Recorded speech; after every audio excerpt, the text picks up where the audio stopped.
Those of you who've been following anything I've been doing here lately, I just finished a biography of the rock band Missouri. Had that big hit Moving On back in the late 1970s. And now I'm working on the biography of the rock band Shooting Star. They're both from the Kansas City area.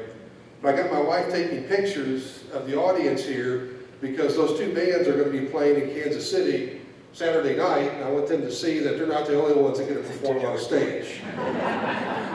Except my audience isn't half drunk, so that's probably the difference.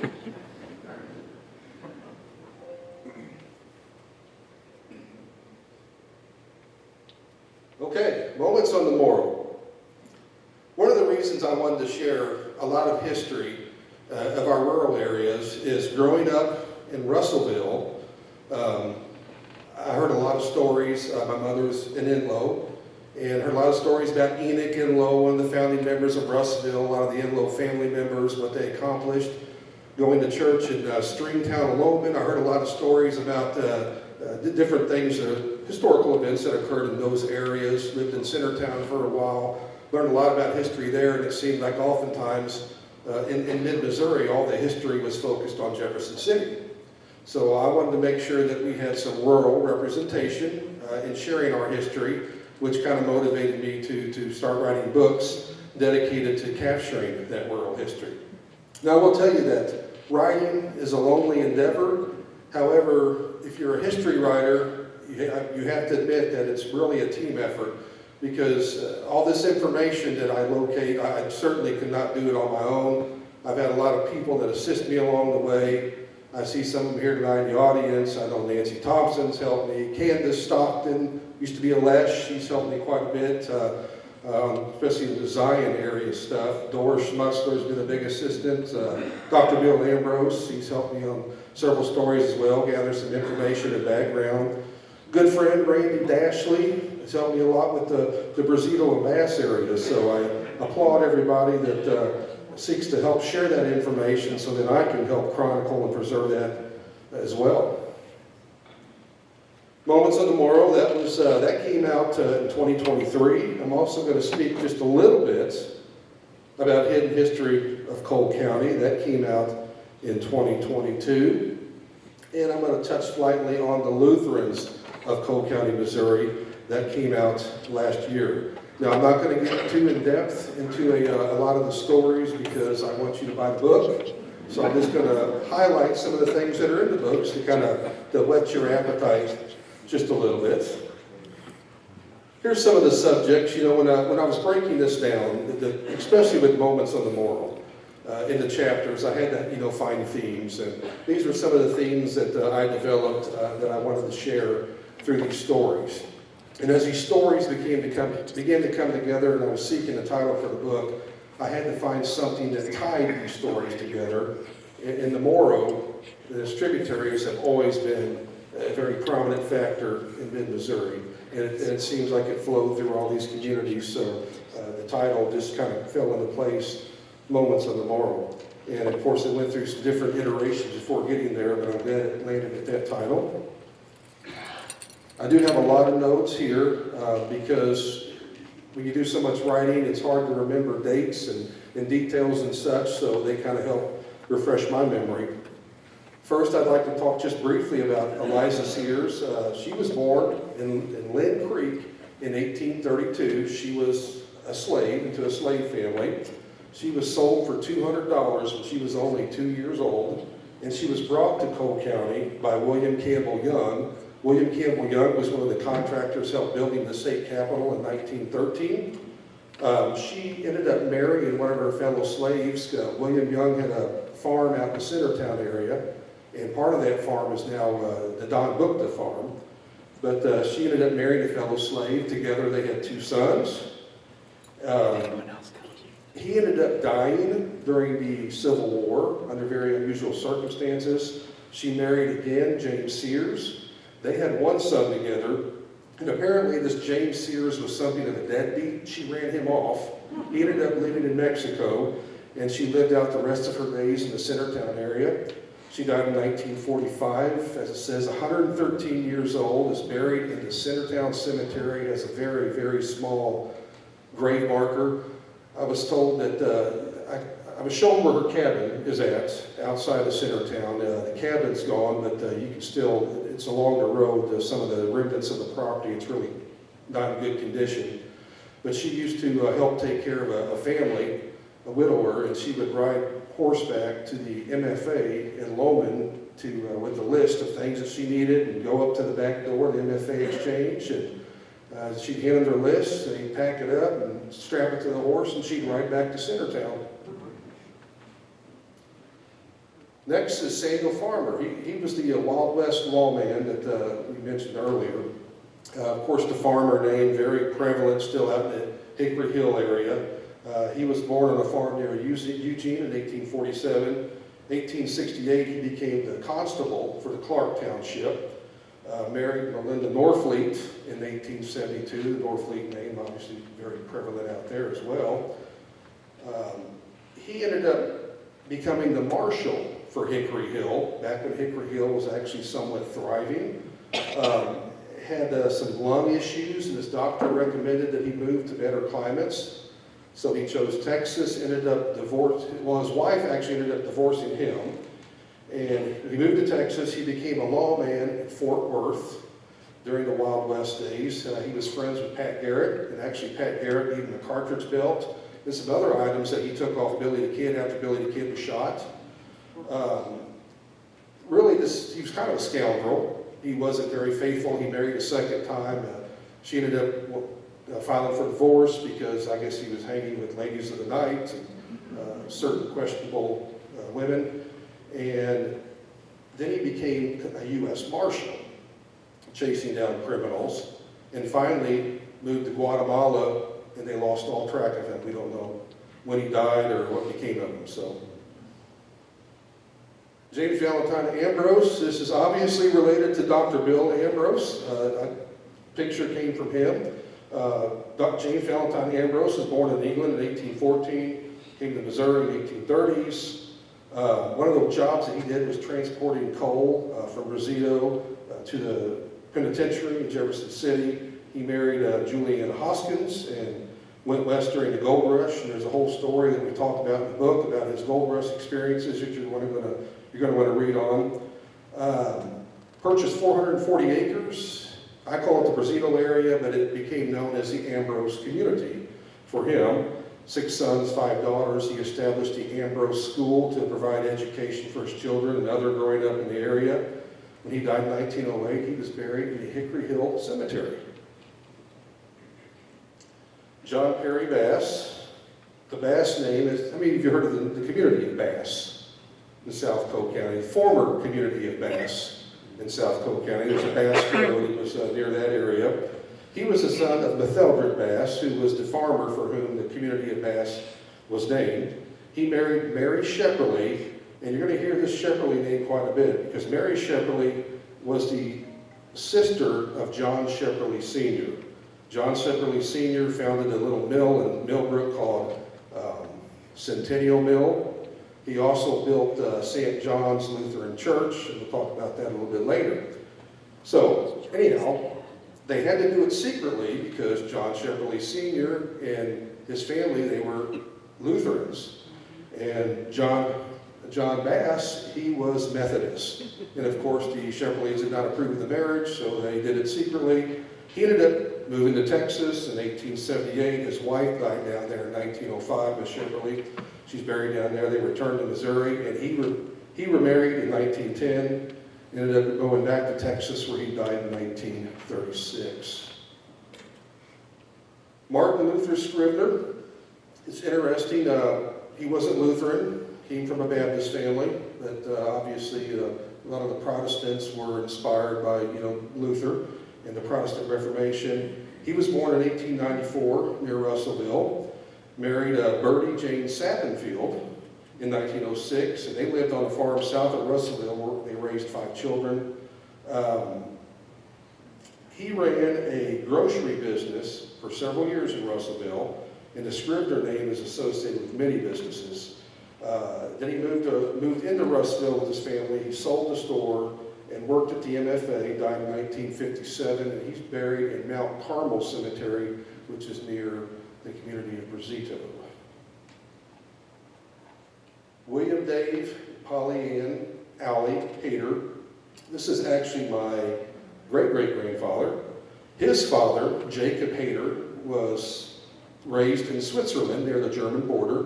He was trained to become a Catholic priest. He got into it with his parents, his father. He decided he didn't want to be a Catholic priest and came to America. In the mid-1840s, he settled down around the Eldon area. William Dave Hayter, he was born in 1854 in Miller County. He married Polly Ann Alley. She was from the California area, and that Alley name is still very prevalent out there as well. They had 7 kids. He was active in the Enon and Mount Hermon Baptist churches.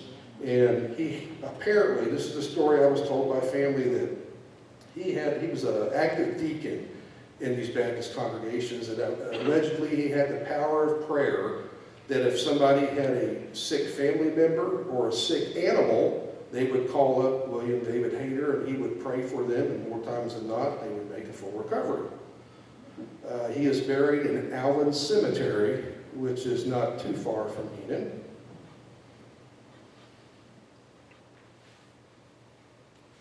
Dr. Clark Glover, I think we were talking to a gentleman earlier, Rackers who lived on or near Glover's Ford Road, but Glover was a name that is associated with the county for a lengthy period of time.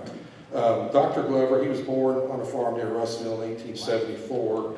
He taught at a school near Enon, and then decided he wanted to become a physician, went to a medical college in St. Louis, and had an office in what used to be, if you're familiar at all with Russellville, there was a little liquor store called Schubert's Liquor Store, a small brick building that is still there.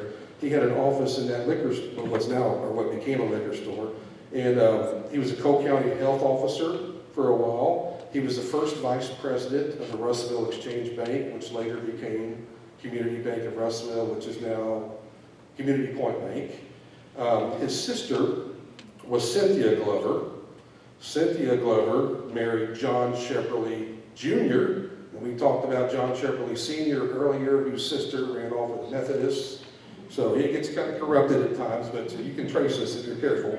He died in 1936, and he's buried in Enlow Cemetery. How many of you remember this guy? Elijah Norfleet. He could fix about any type of small engine you could think of. He was born in 1909 on a farm near Brazito, and attended Mount Union One-Room School. He married Anita Bush, which is a common name in the Brazito area, in 1936, and worked at a general store in Brazito for many years. Then he rented a shop from Fritz Hirschman along Highway 54, back when 54 was a 2-lane road, that's now Heritage Highway. And he did that till the mid-1960s. They heard that they were going to expand the highway. It was going to consume the shop. So he moved his shop out to Bass, Missouri. And he built a round building for his shop. And I was told I think it was Ronnie Bush was telling me that he was told by Elijah that he built his shop round, that way he wouldn't stack anything in the corners. I don't know if that worked out or not. He died in 91. He's buried in Spring Garden Cemetery in Miller County near Eugene, which he was a longtime board member of, Hickory Hill Baptist Church. John Eddie Lesh, this is a relative of Candace Stockton's. I think she provided this picture, fantastic World War II picture. See, we're getting into a lot of different communities as we work our way around different locations on the Moreau. Obviously, he was from the Zion community, and I think a lot of us know where the Zion community was, south of Jefferson City, near the former Zion Lutheran Church. He attended Corinth School, his Corinth Schoolhouse. We'll talk about that in a little bit. The Lesh family had a long association with the school. He was inducted into the Army in 1942 involuntarily, like many. He was driving a Jeep, and when it hit a landmine, and it killed everybody on the Jeep except for him, while they were serving overseas in the combat zone. And that led to some PTSD. He returned, he was a bricklayer, and developed some problems with alcohol, as many vets unfortunately have. Ended up dying in 1978, and he's buried in Zion Lutheran Cemetery. the Miller-Atkinson farm. So now we're talking a little bit about farms, kind of moving from some people into the farm section. And I always love talking about farms because there's such fascinating history related to farms in the county, especially our sensory farms, or not in the county, but in the region, the Moreau region.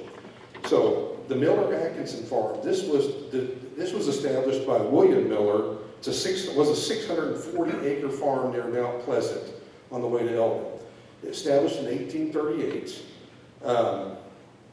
The first county court was held in a log cabin in Miller County in 1837. So this farm was just a year after that. In 1837, they were looking to have the county named, and William Miller wanted to have it named for one of his children or a relative, and they believed that that would not go through because he didn't have the status to have a county named for him, or that his family did not have that status. So they proposed that it be named for a governor whose name was Miller, and that passed, and that's how Miller County got its name. Kurt Atkinson had purchased the farm in 1965. When they were doing some renovations to build a bathroom in the house, or expand upon the bathroom, they found the cornerstone under the floor in the middle of the house, and the cornerstone, each section of it was in a different section of the 640 acres, so it quartered out. I thought that was kind of neat that they found that, and the farm is still in the family. Emil Ferris Farm, it was interesting because of its history and ties, happenings in the Great Depression. Emil Ferris purchased the farm in the 1930s, and he made moonshine in a cave on the farm. Buzzard Cave. Especially in the 30s, there was a little thing going on, called Prohibition, obviously. But I always like laughing about this one because, the joke is that the Baptists don't drink. Well, he was Baptist. He was making moonshine on his farm, so as a Lutheran, I like to point that out. But he was making this moonshine, and he heard there was going to be a raid. Like the revenues apparently were going to come. So he took all his corn mash and he fed it to his pigs. And the pigs got intoxicated and broke through the fence and ran across the creek. And I said it took them several days to round up all those drunk pigs. There was a black family that lived adjacent to the property the name was the Tyree family, and the father was Pumpkin Tyree. And I kind of remember my grandfather talking about Pumpkin Tyree, what a hardworking man he was. They used to make molasses on their farm. So anyhow, Emil Ferris ended up losing the farm in the early 1940s because the effects of the Great Depression were still kind of lingering. And then his granddaughter ended up purchasing the farm in 2016, so it returned to the family. That's near Enon, actually.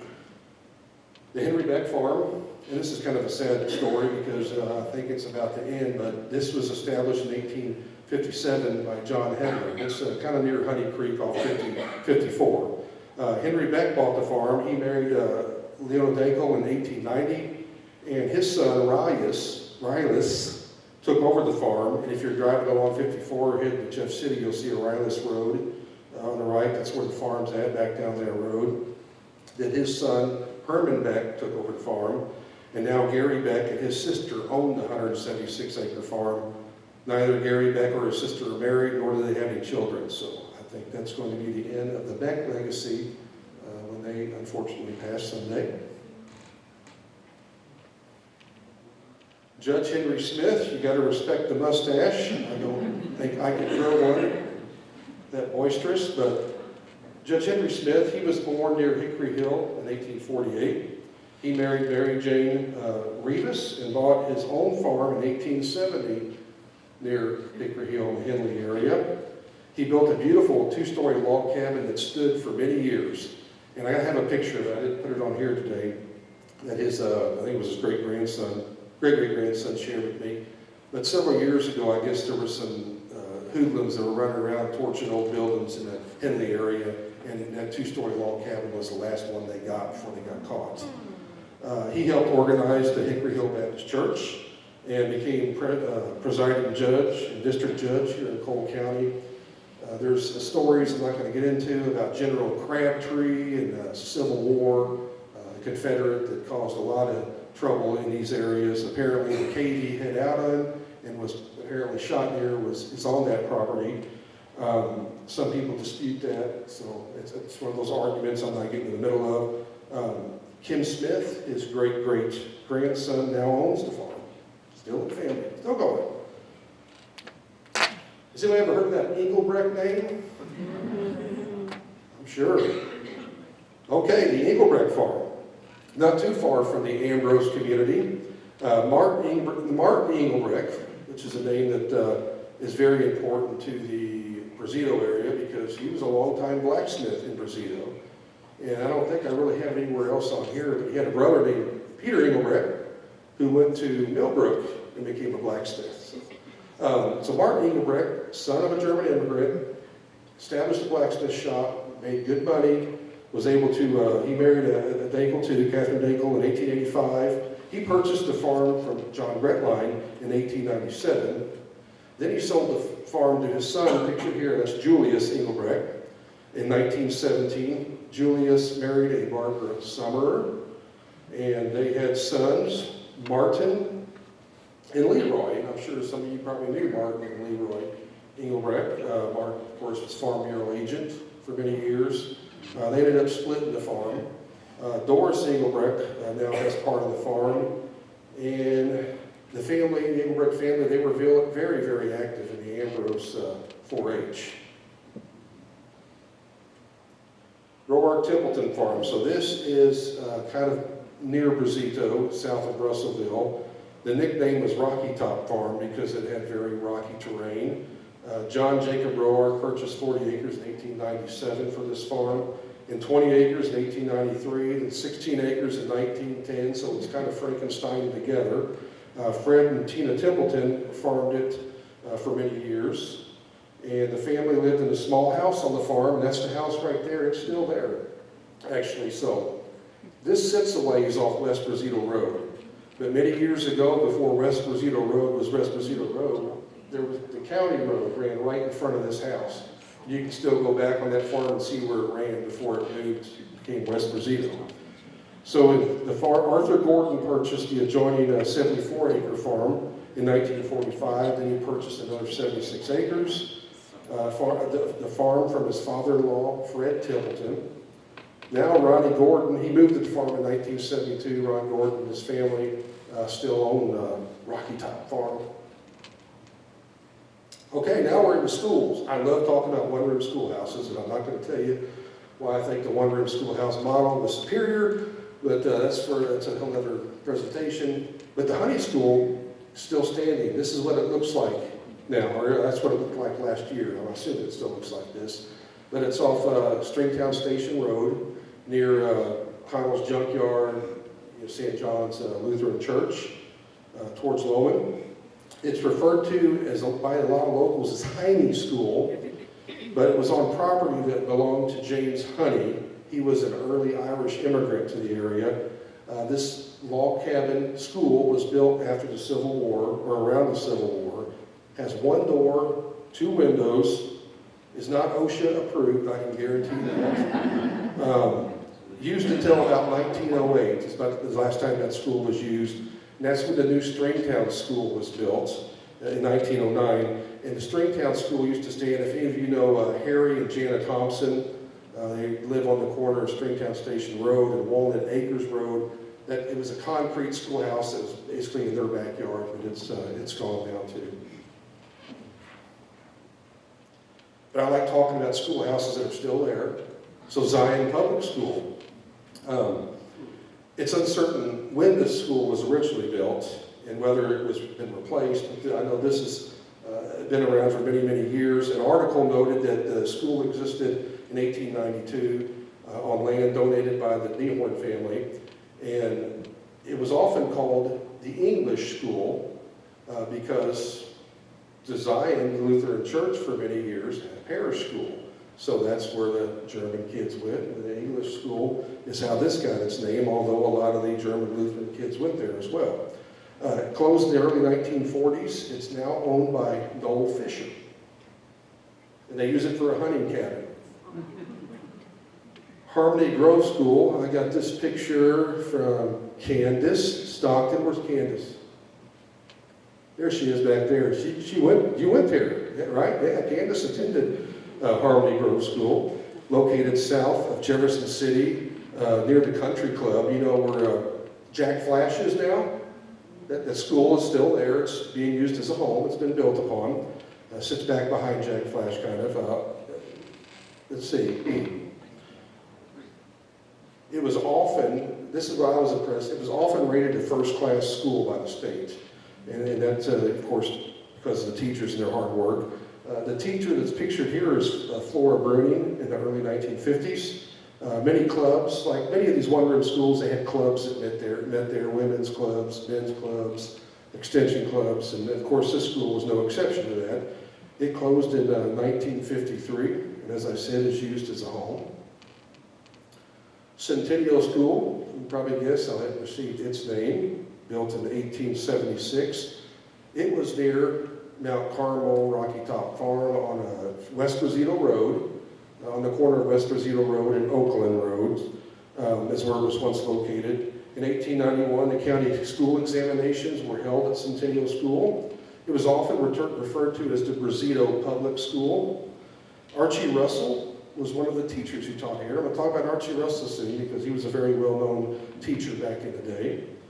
And William Popp, I'm sure you've heard of that Popp name, P-O-P-P, was a school director for a number of years, and it closed in 1953. It was moved to Hickory Hill in the mid-1950s by Raymond Hogg, and the school's still there. It's part of the home. So here's Archie Russell.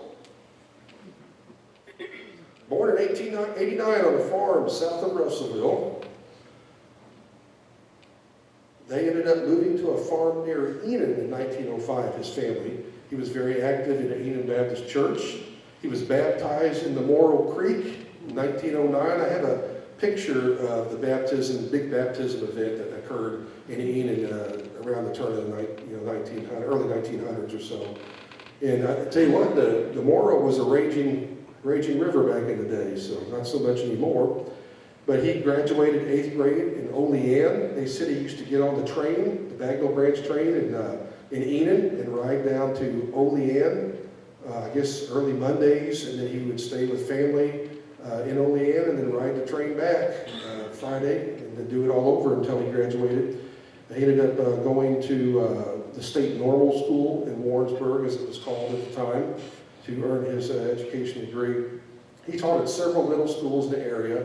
One of them was called Cottage Grove. It's down AA, south of Russellville. He was actually there one night right after a tornado destroyed the school. It was a big tornadic event that destroyed a lot of structures, and I think it was 1916 that occurred. He also taught at Sherwood School. Then he became a mail carrier. Then he got drafted in World War I. They sent him overseas, and his primary job, his commander knew that he'd been a teacher, so they had a lot of illiterate soldiers, so his job became to teach these soldiers to read, so they'd get better jobs when they got out of the service. He married Edith Flessa of the Centertown Flesses in 1919. Then he went on to continue teaching. He taught at Russellville, Centennial School, he taught at Osage City, Cole Junction, Mount Hope near Lohman in Centertown, and died in 1980, and he is interred in Lowe Cemetery. Surprise School. It was on Highway K. If you're familiar with Highway K, you go north out of Russellville on Rock House Road, turns into Highway K as it heads towards the California area, between Russellville and McGurk. It burned to the ground, and it was almost rebuilt overnight, so it was a surprise to people, so they called it Surprise School. How many people here know Norris Siebert? Okay, well, Norris Siebert is the next to last one. Okay, third from the left. Norris Siebert, of course, a clockmaker and clock repairer out in Russellville. He attended it. He walked I think he said he walked 2.25 miles one way to the school. On the right is their teacher, who was like a couple years older than them, Don Weiss. Don Weiss just died a year or two ago. So that was his first teaching, one of his first teaching experiences was at Surprise School in 1947. Don Weiss told me that he was making, in 1947, he was making $175 a month and driving his Model T to and from his home in Enon to teach at the school. And it closed in 1950, and it's no longer with us. We mentioned Corinth School. This is a picture, another picture from Ken Stockton. The Lesh family was very active in this school. Southwestern end of Zion Road is where it was once located. Edwin Lesh served as a director there for many years. And one Halloween, I was told that a bunch of the kids took the teacher's buggy and put it on top of the outhouse, and that caused quite the ruckus. Housed the 4-H club. This closed in 1945, and it's since been torn down, unfortunately. Van Pool School, this was located in Montauk County, northwest of Russellville, named for the Van Pool family. The Schmager family was very active in this school as well. Archie Reichel was one of the longtime teachers there. He ended up leaving this school to go teach at Kemper Military School because I think the military school probably paid more. I was told that when Reichel was there, he called all the parents in to school. He sent notes home with the kids. He said, have all your parents here tomorrow morning. We're having a discussion. Because apparently all the kids were talking German. He didn't know German. He said, this is going to stop. So they made sure that the kids start speaking English. If their parents could even speak English, I'm not sure. Ambrose School, we kind of touched on it earlier. James Valentine Ambrose. This is one of the later schoolhouses that was, I think, the third one that was built. It's still on the Doris Engelbrecht farm. It still stands. This is how it looked recently. And it was wired for electricity in 1947 and ended up getting consolidated into the Eugene School District. That's when it came to a close. Osage Bluff School, if you're heading towards Osage Bluff, you see this quite a bit. The Braun family still owns it. This was built in 1905, Osage Bluff R12. Of course, it got consolidated into the Eugene School District too. Lincoln School, this is the one that's south of Enon, and it dates around to the Civil War. It closed in 1952. It got caught in the net of the Eldon school system. It's in very, very bad shape, but you can tell that she was a beauty back in her day. And it seems like all the teachers associated with that school suffered great tragedy. One got shot by her husband, apparently accidentally. Another one was poisoned, apparently accidentally. Yeah, it's kind of tragic. You probably didn't want to be associated with that school as a teacher. Margie Farney, she was a longtime teacher from the Russellville area. She graduated from the Russellville in 1941. She taught at Corinth School, which we talked about for a while, Enon School. She married Freeman Farney in 1944, and then went back to teaching at Russellville School, and then she went to the Jefferson City school systems and retired from Fort Gordon in 1980 with 31 years in education. When her husband died, many, many years ago, she met up with a gentleman at her class reunion. His name was Leroy Schneider. He was from the Zion community, but they went to Russellville together back in high school when they had dated.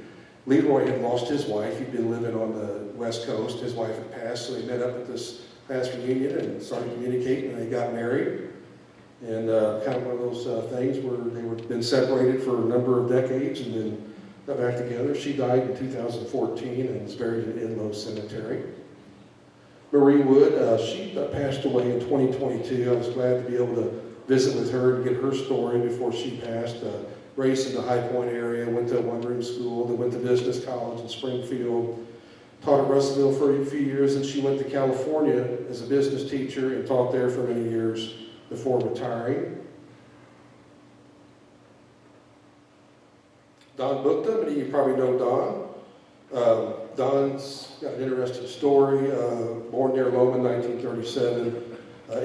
He graduated from Russellville High School and taught at several schools. Then after he graduated from Russellville in 55, he got a basketball scholarship to the former Jefferson City Junior College. Then he went to Lincoln and got his master's degree in education and taught at Montgomery City and Waynesville. He was one of the first teachers hired at Blair Oaks in 1966 as a coach, and became the athletic director, and he's the one that helped teach Tom Hinkey to pitch, and that's his claim to fame. Dixie Gardens, back in late 1920s, whenever Highway 50 was going through Centertown, being expanded and developed, and people were taking road trips, roadside attractions were becoming popular, so they built this pleasure center and dance hall out in Centertown called Dixie Gardens. Actually, it was just outside of the city limits because they built a gas station there too, near there, and it said it's outside the city limits, you don't pay city gas tax. So they worried about that even back at that time. They had a main dance hall, and then they had several little tourist cabins you could stay in. And even one year they had Sid Caesar, the famed comedian, came out there and performed. They had a lot of big bands that played out there. It burned to the ground in 1947, and there's very little to denote it exists. But if you go down the old Highway 50, there's a Dixie Gardens Road, and it's set back off there. Lohman Hotel and Saloon. This is even difficult to talk about, but this was near the Bagnell branch in Lohman, of the Bagnell branch of the railroad, and it was established by William Blockberger. He had a successful saloon in Coal Camp, and then came to Lohman because his brother was very active in the Lohman community. He purchased the saloon around 1901, sold it around 1906 because he went into wholesale liquor distribution in the Sedalia area. But the bar section over here, the bar section burned many, many years ago, and then they tore down the hotel section just a few weeks ago, a few months ago, unfortunately. So nothing exists except an empty lot and memories, pictures. Charles Lohman, the namesake of Lohman, Missouri. I won't talk too much about him because he's in the book, but he was a very enterprising young man. And I want to get to a couple other things before I run out of time. The Bandelier Mine near St. Martin's. This was established by Simon Bandelier. Simon Bandelier was a Swiss immigrant that came here in 1866, settled in the St. Martin areas. The farmer and livestock deal. His son Albert started prospecting his coal mines, and he was doing very well, but they kept having cave-ins, and he eventually closed them. But in 1913, while they were building the state capitol, he had Fairview Stock Farm out in St. Martin's, and all the Capitol workers would come out because he made wine. They'd come out there to get drunk and have a good time. So he found another way to make money. Cairo's Brazito Garage. Many of you probably remember Cairo's Garage, I'm assuming. This was kind of built on the bones of Carl Norfleet. Opened a garage in Brazito in 1928. Alan Cairo purchased it in 1968. He said he used to have cars lined up both directions, the morning and evening, to get gas, because that's when 54 was a two-lane highway, and he was the only place really to get gas along the highway there. And the picture's not on here, but I have one picture where there's 3 red flags on the top of the building. And I asked him why he put 3 red flags on the building. He goes, because Brazito's not big enough for 6 flags. Alan Cairo's still alive. He sold the station, and it's now still being run as a station, as a convenience store there along Brazito. Putnam Chevrolet, because the Moreau goes down through California area.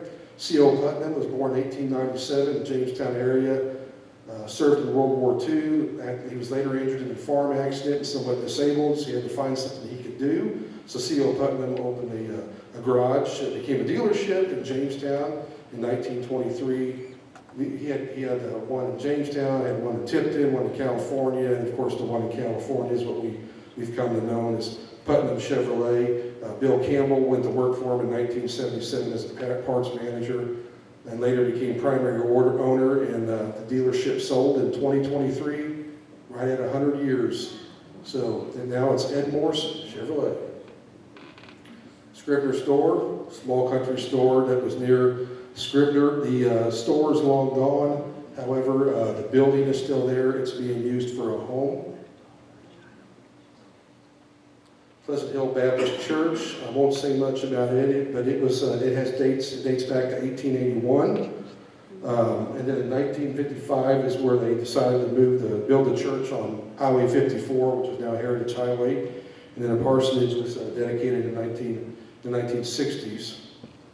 Hickory Hill Baptist Church, it was organized in 1860, and the first church was actually located a distance away towards Jefferson City in Bethel Cemetery. There's an old cemetery there. There's graves over here, and a big space in the middle, and that's where this church sat. And they later moved it to Hickory Hill. New church was built in 1911, and a new multi-purpose building was built there in 2016. It's very spacious. Father Francis Reisdorf, he's interesting because he was born in Prussia, and he was the third of 9 children. His parents immigrated to the Lohman area, and they were members of St. Joseph's Catholic Mission in Stringtown. There's a cemetery there now. It's kind of hidden, but that mission is now gone. His father was actually the only Catholic member that helped establish the German Mutual Insurance Company. All the others were Lutheran. So his son, Father Reisdorf, got his training as a Catholic priest in Milwaukee, and then served several parishes in Missouri, and then moved down to Texas. He established 3 parishes there, and when he passed away, they brought him back to Stringtown, and he's buried in that Catholic cemetery in Stringtown. Scrivener Church of Christ, this was formed because of a split in 1970 between 2 different churches. One, it was over the use of instruments in the worship services. That's how the split occurred. Archie Stark was a longtime minister there. This church had its last service in June 2008, and it's now used by the Weiser family as kind of a meeting place. And back here, the old outhouse is still, you can still see it out there. And I told you about that Scrivener store that's still a house. It's just a short distance past this. We'll talk about Enon Baptist Church, which we're so tight on time, but as you can see, it was established in 1899. It was kind of came from a lot of the membership at Rock Enon Baptist Church, which is no longer in existence. Zion Lutheran Church, it was the first Lutheran church. That's incorrect. I put 1943, but it was established in 1843 by 37 German immigrant families. And actually, there were believed to be Catholics involved as well, but that's in the book. Christopher Arnhold's store. Christopher Arnhold was an immigrant. He was one of the founding members of Zion Lutheran Church, but he ended up moving to the Brazito area, established Brazito. Then he had Arnhold's Mill down in Lint Creek for a while. But he ran this store for many years, the Christopher Arnhold store in Brazito. And so his son ends up taking the store over from him. And then in the early 1900s, his son helps establish Frieden's Church in Brazito, which is a German evangelical church. And he's buried in a cemetery in a field across from Brazito, out in the middle of a farm field. That's now, trying to think of the gentleman's name, but anyhow, doesn't matter, but you can still get out to see that Arnold family burial grounds. And I'll probably stop with this because I want to have time for questions. Father Joseph Moore, he was actually the gentleman who wrote Silent Night, the Catholic priest who wrote Silent Night. We all know that song. Hopefully we do. He wrote that in 1818. We had a half-brother, Wilhelm Moore, who immigrated to the Zion area, and came to the U.S., I think, around 1840. He married a wolf, not a wolf animal, wolf in 1843. And charter member of Zion Lutheran Church, his half-brother, owned a large farm in the vicinity of Jefferson City, Jefferson City Country Club. He died in 1889 while working his farm. So it's kind of neat. He's buried at Zion Lutheran Church. So we have the half-brother of the writer of Silent Night buried here at Zion Lutheran Church. Well, we'll do one more. It's because I like this one. Chief Umpatuth, his actual anglicized name was Samuel Miller. He attended a mission festival at Zion Lutheran Church in 1940 and a couple other times. He was born in 1880 and raised in Wisconsin as a member of the Stockbridge Indians. They were the last remnant of the Mohicans, Mohican Indians. He was actually the last Mohican Indian chief. And he became a Lutheran missionary because he was raised, he attended a Lutheran, Missouri Synod Lutheran mission growing up. And again, he came several times, and I think Candace Stockton, do you remember him being there? I thought you said you did, yeah. Because I got the picture of him visiting Zion Lutheran Church and a couple of those mission festivals. And he was 81 years old when he died in 1961. So I think we're getting close. They want to leave some time for comments or questions, so I guess now's a good time.